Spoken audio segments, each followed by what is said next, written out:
I just want to share one of my testimony, so I can use this to encourage you that is out there, you know, going through a lot of things in your mind.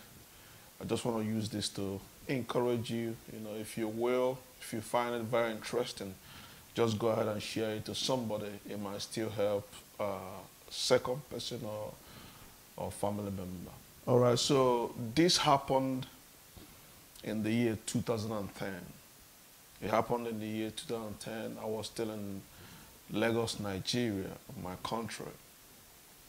So when with my business, I was into business. I was uh, traveling to China, buying ladies' shoes. I was doing great in my business. So at the time, my business started going down because of family, family expenses. I was, a lot of things was in my shoulder. So I was taking care of mostly the whole family. So, it makes my business to crumble so bad. Then I have a visa, Chinese visa that was close to expiring. But I think that time I have like maybe 6 months in it or 7 months in it. So business was so bad.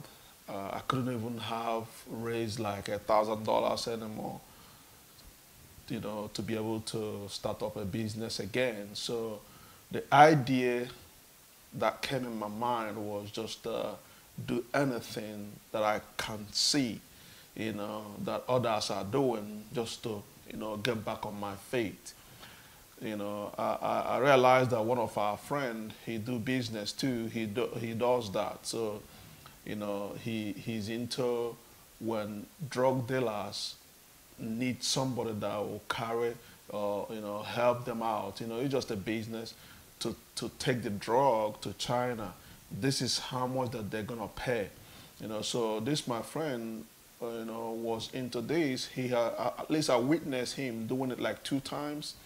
So he knows them. Then I realized when my business went down and I was so frustrated, I was going to church and church, I was praying, hoping that God would do something. So, to my own understanding, I was like, well, God will still be with me if I do this. So I have to, get in contact with my friend and see what I can do. So as I was speaking with you, I begin, I couldn't pay for my shop rent anymore because we rent. I couldn't pay for shop rent. I couldn't pay for my house rent. So I lost two of these. I lost my house. I lost my shop. So I was sleeping with somebody in his house. So that was the only thing I have. I was in somebody's house. So my mind, everything began to think about this drug thing. Hey, I mean, you can just do it one time and get back on your feet.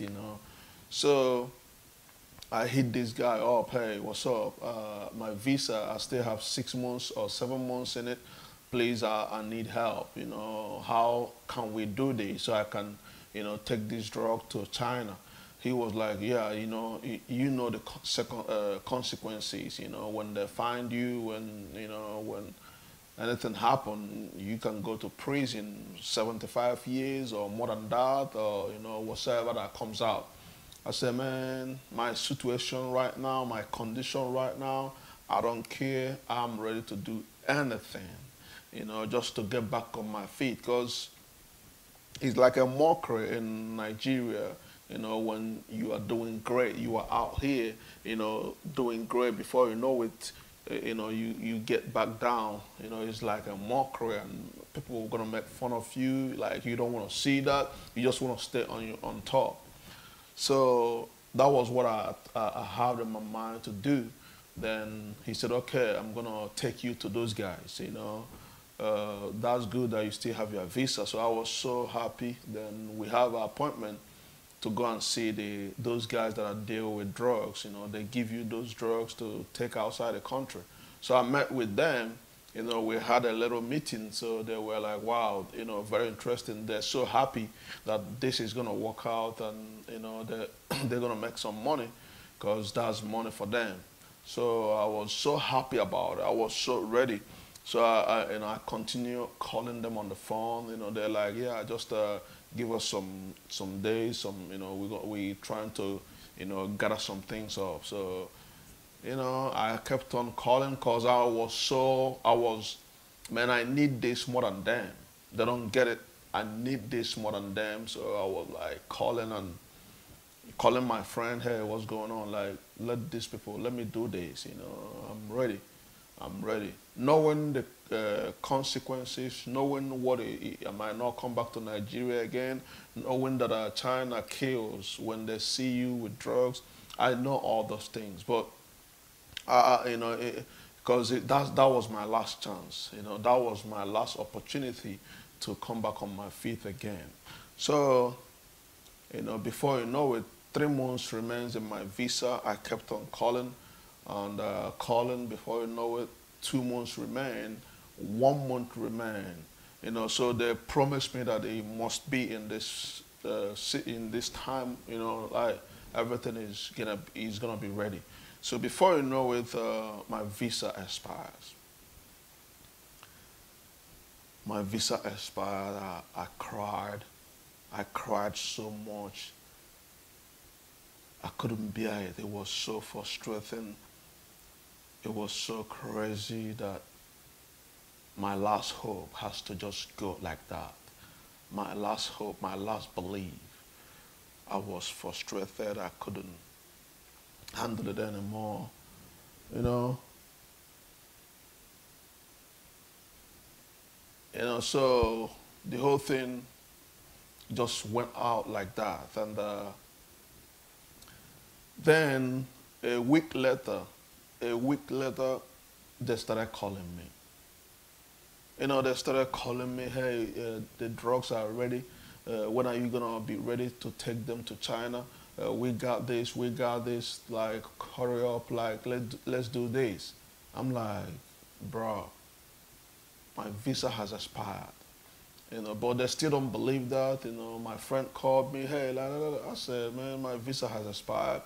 And that was my last hope. That was everything that that was everything. Because it's not easy for somebody to help you out. And the level of my business, I need a bigger money to get back on my feet. So I couldn't get that bigger money. So, I believe that that was my last chance. That was my last opportunity in life to come back on my feet.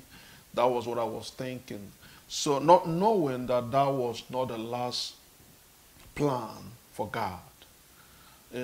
When God began to come into my heart, into my life, because I was crying so much, frustrated so much that I couldn't allow God to come in. But mind you, I was into prayers, I was into fasting, I was doing a lot of things, to stay close to God. Because in 2010, that was when I was very close to God, when my business was going down. I had to, like 2010 was the year I went through a lot of things in my business, and it made me come close to God. So after the whole expiring of my visa, I have nothing anymore to do. I said to God, well, if you can save me from this, I know that that was my last opportunity, but not what God was thinking. I was thinking that was my last thing to do to make it in life, but it wasn't what God was thinking. God has something bigger and better for me that will sustain me, not to make me to end up in prison, but to make me see the greater that He has prepared for me.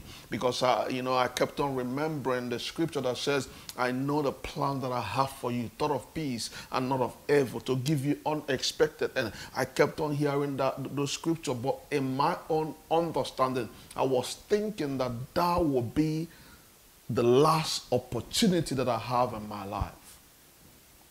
But not knowing that God has something better, bigger, and greater for me. And if not for God, I would have been in prison for 75 years in China, or maybe dead by now. But look at how God does His own thing. He allows my visa to expire. And these people started calling, hey, we have the drugs.